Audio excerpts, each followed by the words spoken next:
What up, people? I hope everybody is good. Welcome to the 113, where I am just thinking out loud.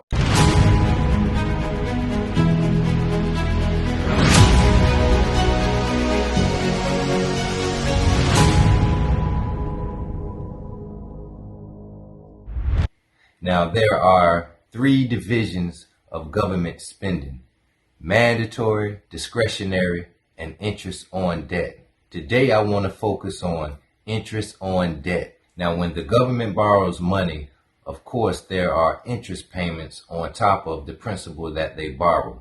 Now, in 2021, the government spent $475 billion on interest payments alone.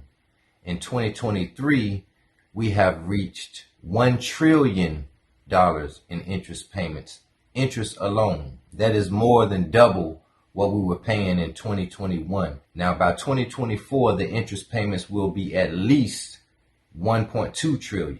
Now, where does all of this money come from? We're going to get into that, but first I want to identify who and where does this money go to. Now, think about this: a financial system where you have one single entity and their only product, the only thing that they produce is debt, the issuance of debt. In other words, lending money to governments. Say you simply flooded the system with money. Yes, we did. That's another way to think about it. We did. Where does it come from? Do you just print it? We print it digitally. So we as a central bank, we have the ability to create money digitally, and we do that by buying treasury bills or bonds or other government guaranteed securities, and that actually increases the money supply. We also print actual currency, and we distribute that through the Federal Reserve banks. Now, this same institution has the power to charge interest on the debt that they create out of thin air. They print it up out of ink and paper. So they can charge interest on the debt, and they have the power to determine how much interest they're going to charge. And you can look at interest rates as the price of money. So they determine whether the price of money is going to be high or low. So they print it up, loan it to the government with interest, and then the government say, we owe this. Now, this same entity is the entity that creates the interest to finance the debt to pay to itself. Come on now, dawg.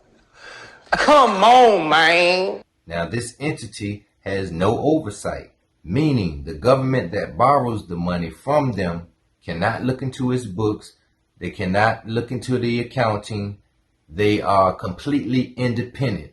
The government can't tell them nothing what to do. What is the proper relationship? What should be the proper relationship between a chairman of the Fed and a president of the United States? Well, first of all, the Federal Reserve is an independent agency, and that means basically that there is no other agency of government which can overrule actions that we take. So long as that is in place and there is no evidence that the administration or the Congress or anybody else is requesting that we do things other than what we think is the appropriate thing, then what the relationships are don't frankly matter. And they can make suggestions, but they can't tell them what to do. They can't tell them what to do regarding the money. Here it is right here. It says the Fed is independent in the sense that monetary policy and related decisions are made autonomously. That means internally without outside influence, and are not subject to approval by the federal government. So there it is. These are private banks lending to governments. And one thing I don't think a lot of people understand is the more debt that they issue, the more powerful they become. The debtor is the slave and the lender is the master. Matter of fact, I want you to see the definition of hell, H-E-L-L. Now, this is coming out of Black's Law, 4th edition. Hell, the name formerly given to a place under the exchequer's chamber where the king's debtors were confined. That's the definition of hell out of Black's Law, 4th edition. Now, this is the system that we have. And the name of that entity is the Federal Reserve, which is not at all federal, and they have no reserves.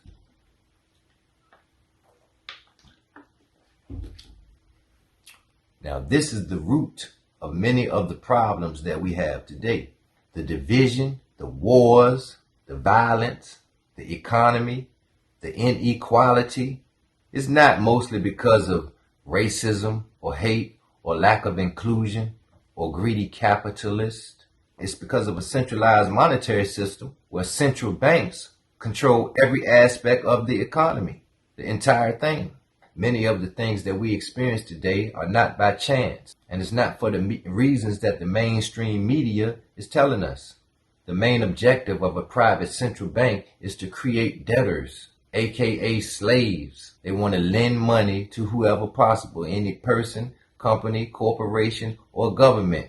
They want to put them into debt, not themselves, because they are the lender of imaginary money made up out of thin air.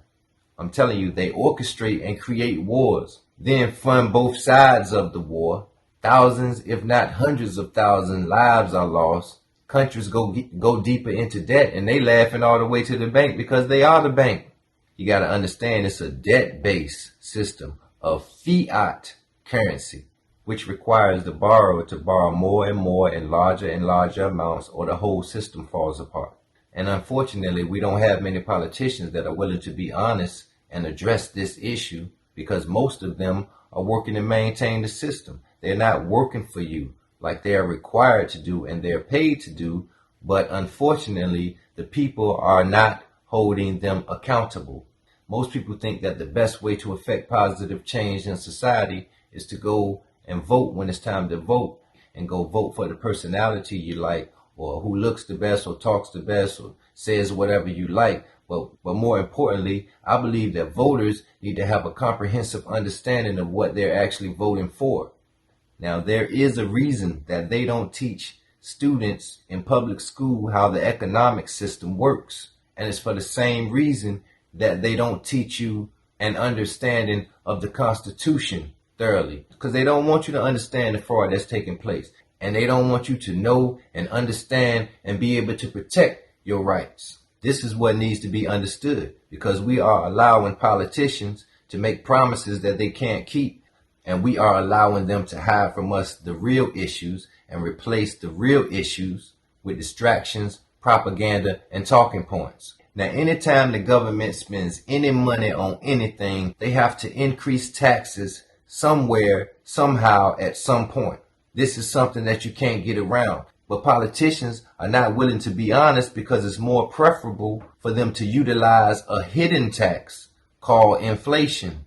It slowly lowers the people's standard of living like a frog in a pot over generations. It robs you of your wealth, and it handicaps your ability to create generational wealth. It's a devaluation of the currency. It dilutes it. So the people have to work harder and harder for less and less over time. It's sneaky. Just think about housing prices. Housing prices will be at a certain level for a certain amount of years, and then all of a sudden it goes up. Well, okay. I think from 2019 until now, housing prices have gone up about 40% on average. Well, you got to think about it. A house that goes up 40% over a few years, and the owner of the house didn't do any renovations, didn't add on any rooms, didn't do anything to the house. Actually, the house probably could be in worse condition than they bought it in. But you got to think, the value of the house didn't go up. It's just that it takes more dollars to purchase that same product, that same house. It just takes more of your hard-earned dollars to buy the same house. So the house didn't go up, the dollar went down. Your money went down. See, prior to 1933 and the New Deal and the Great Depression and all of that, we had a gold-backed currency. That's what's mandated by the Constitution. Now we have a fiat currency that's backed by nothing. See, gold is substance. See, fiat currency is more like borrowing money on a credit card and pushing the debt out into the future, putting unborn babies in debt because they are monetizing future labor. That's slavery performed in an indirect way. Now, the reason that the Constitution mandated a gold-backed currency because it was based on substance, and it put a limitation on government because the government could not spend money or make promises unless they actually had the money. You can't print gold, but now fiat money or fiat currency, which we call Federal Reserve notes from the private bank, is based on future labor, collecting taxes, extracting money from the citizens, even the unborn citizens. And they're using a process called novation, Novatation. It's when one party is able to create a debt and then transfer the obligation to another party and make them liable for the debt, which is slavery and abuse because the politicians are not disclosing to the people the negative consequences of spending and borrowing all of this money. They got the people walking around like the government can spend as much as it wants and there will be no negative consequences, which is crazy. This is simple and plain immoral and unethical behavior on the part of the politicians. Slavery never went away in this country. It just mutated. There are forms of slavery that people no longer tolerate, and then the government smartens up and says, okay, how can we convince people that they're free and still have them be enslaved, which is really the conversation that we're having about grocery store. The whole concept of, whoa, it's freedom, it's progress, and actually it's the most regressive thing ever. You don't know how to take care of yourself. You are literally relying on the government. You saw this in COVID. People are begging, can I go outside? Can I do these things? You're a slave. You're absolutely a slave. Absolutely. There are tons of different ways that they've mutated slavery, and especially amongst Black Americans. It's fascinating. It's almost exactly what they did on the plantation. Yeah. It's just you can't physically, you're not seeing it with your own eyes. And you're not allowed to name it. Yeah, well, I name it the whole time. It's modern slavery. This moving towards a Brave New World 1984 type of society because they pushing society towards dependence, which is the opposite of independence. But it's a bankrupt entity's last resort is to create slaves because they've gotten into so much debt. They don't have any other choice but to enslave the people now at this point. And if you doubt that the U.S. is bankrupt, this is evidenced in law in HJR House Joint Resolution 192, June 5th, 1933, Public Law 73-10, and all associated policies, codified in the United States Code, Title 31, 5118. For 5 minutes without objection. We are here now in Chapter 11.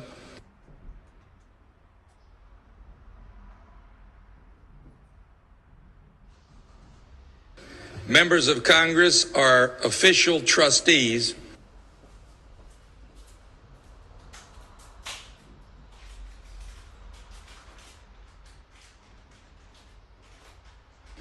presiding over the greatest reorganization of any bankrupt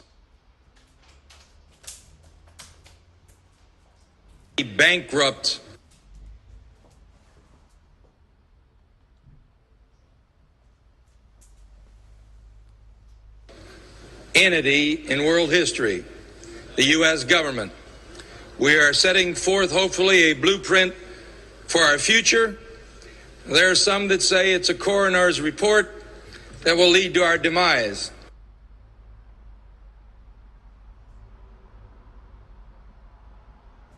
Why do you think the World Economic Forum can come out and publicly say you will own nothing and you will be happy?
It seems that the goal of this crowd is to kind of create the same panic about climate change that they successfully created around COVID. Do I have this wrong?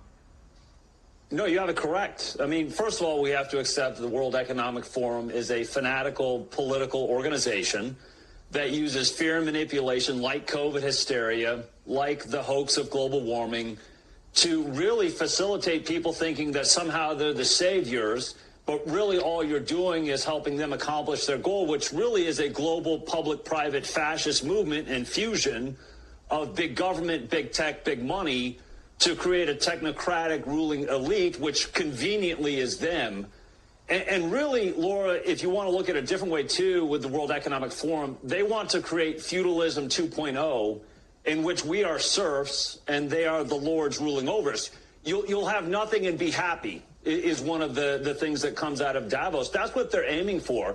They're aiming for feudalism in which we are serfs and we should be happy that they are ruling over. Then you have U.S. politicians aligning themselves with those policies of the World Economic Forum. I'm very honored and pleased to introduce the Honorable Joe Biden, the Vice President of the United States.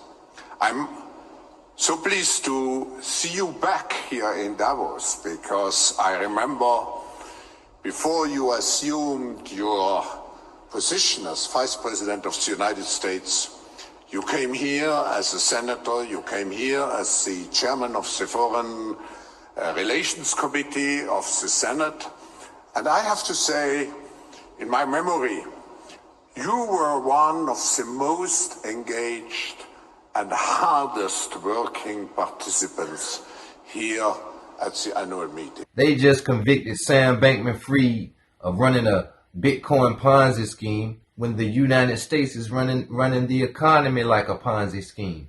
Take Social Security, for example. A senator named William Proxima said a long time ago on the House floor, he said the benefits, talking about Social Security, he said the benefits will be paid, but they will be worth much less. So it's no wonder that in 2019, the government debt was $22 trillion, and now in 2023, it's already reached $34.6 trillion, because the government forcefully takes your money and wastes it on a Ponzi scheme or waste it on a war. It's a monetary system that is designed to serve private interests at the expense of the public. No person, household, or business can run their finances like the government is running this economy. You can't do it. The central banks are running a racket, and they got the government permission to do it. I believe that Israel has a powerful stranglehold on the American government.